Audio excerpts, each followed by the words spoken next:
नमस्कार, आप देख रहे हैं आर्य न्यूज। मैं हूं आपके साथ पल्लवी सिंह। रुक करेंगे उत्तर प्रदेश की कुछ बड़ी खबरों की ओर। पूर्वांचल एक्सप्रेसवे के एयर स्ट्रिप पर बुधवार को देर रात अखिलेश यादव एयर स्ट्रिप पर पहुंचे, जहां उन्होंने कूरे भार ब्लॉक के अरवलकिरी स्थित एयर स्ट्रिप पर समर्थकों का हुजूम भी उमड़ पड़ा। तय कार्यक्रम से 10 घंटे विलंब से होने के बावजूद अखिलेश यादव के लिए भीड़ वहां पर जमा रही। उन्होंने कहा कि हमने जो कर दिखा वो लोग अब कर रहे हैं। ऐसे में भारतीय जनता पार्टी के लोग समाजवादी पार्टियों से 5 साल पीछे हैं। पूर्व सीएम अखिलेश यादव ने आगे कहा कि यहाँ सड़क जहां पर हम और आप खड़े हैं, ये एक्सप्रेसवे किसने बनाया है आपसे बेहतर कोई नहीं जानता। जो काम समाजवादियों ने 5 साल पहले किया था, सड़क पर हवाई जहाज उतारने का काम अब भारतीय जनता पार्टी कर रही है। मैंने जिस वक्त शिलान्यास किया था, याद करना, उस वक्त मैंने कहा था कि जितनी रफ्तार बढ़ा देगा उतनी ही अर्थव्यवस्था भी तेजी से भागेगी। समाजवादी पार्टी ने अर्थव्यवस्था की रफ्तार बढ़ाने के लिए एक्सप्रेसवे बनवाया था।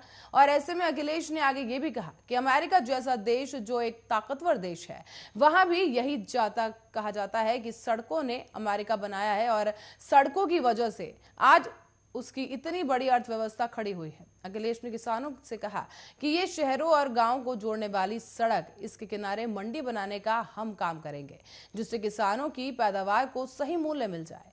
उन्होंने ये भी कहा कि आपके आसपास चीनी मिल है और अभी तो आपको कई बार इंतजार करना पड़ता है और आपके गन्ने का पैसा अकाउंट में कब आएगा। लेकिन ये समाजवादी लोग हैं जिन्होंने लैपटॉप दिया था। मैं वादा करके जा रहा हूं कि गन्ना किसानों से ये वादा है, जैसे ही आपका गन्ना चीनी मिल से जाएगा वैसे ही आपका पैसा अकाउंट में आ जाएगा।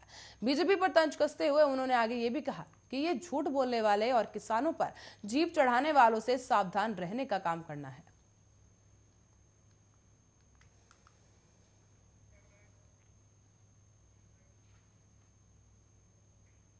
और उत्तर प्रदेश में अगले साल होने वाले विधानसभा चुनावों की तैयारी के लिए बीजेपी जोर शोर से जुटी हुई है। आज बीजेपी के राष्ट्रीय अध्यक्ष जेपी नड्डा की अध्यक्षता में बीजेपी की अहम बैठक भी होने जा रही है। इस बैठक में पार्टी के चुनावी अभियान, पार्टी के कार्यक्रमों और मुद्दों पर उनके आधार पर विचार और प्रचार की अभियान को रणनीति बनाई जाएगी। ऐसे में बैठक में बीजेपी के राष्ट्रीय अध्यक्ष जेपी नड्डा के अलावा संगठन महामंत्री बीएल संतोष, चुनाव प्रभारी धर्मेंद्र प्रधान, प्रदेश प्रभारी राधा मोहन सिंह और यूपी के बीजेपी की अध्यक्ष स्वतंत्र देव सिंह और प्रदेश संगठन महामंत्री सुनील बंसल के साथ संघ के नेता भी शामिल होंगे। इससे पहले कल राजधानी दिल्ली में एक कार्यक्रम को संबोधित करते हुए जेपी नड्डा ने कांग्रेस पर आरोप लगाया था। कांग्रेस पर आरोप लगाते हुए 70 सालों तक देश की सत्ता पर काबिज रहने के बावजूद कांग्रेस ने लोगों को सशक्त करने की कोई कोशिश नहीं की, जबकि प्रधानमंत्री नरेंद्र मोदी ने शौचालय, बिजली और स्वास्थ्य जैसी योजनाओं का लाभ देकर लोगों का सशक्तिकरण किया है। नड्डा ने कहा कि मोदी के नेतृत्व वाली केंद्र सरकार की ओर से चलाए गए शौचालय निर्माण कार्य के लिए और ज्वाला और आयुष्मान भारत जैसी योजनाओं से लोगों का स्वाभिमान जागृत हुआ है, उन्हें मजबूत बनाया गया। उत्तर प्रदेश में विधानसभा चुनाव से पहले समाजवादी पार्टी के 4 विधान परिषद सदस्यों ने बुधवार को बीजेपी का दामन थाम लिया है।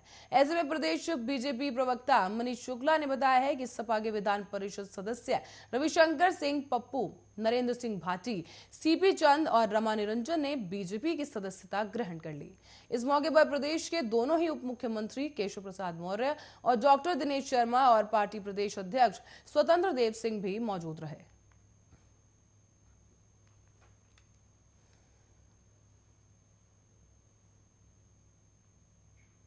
कभी राहुल गांधी के खिलाफ पर्चा भरकर सोनम किन्नर चर्चा में आई थी और आज योगी सरकार में उन्हें राज्य मंत्री का दर्जा दिया गया है। यूपी सरकार ने किन्नर बोर्ड का गठन कर दिया है, जिसमें सोनम किन्नर को उपाध्यक्ष बनाया गया।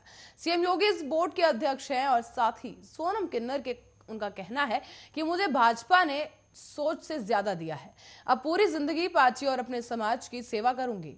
साथ ही सोनम ने अखिलेश यादव को श्राप देते हुए कहा कि यूपी में कभी भी अखिलेश यादव की सरकार नहीं बनेगी।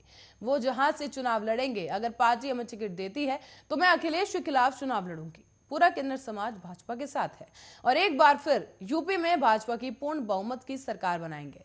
बता दें कि करीब 3 महीने पहले सोनम किन्नर ने समाजवादी पार्टी को छोड़कर भाजपा का दामन थाम लिया था।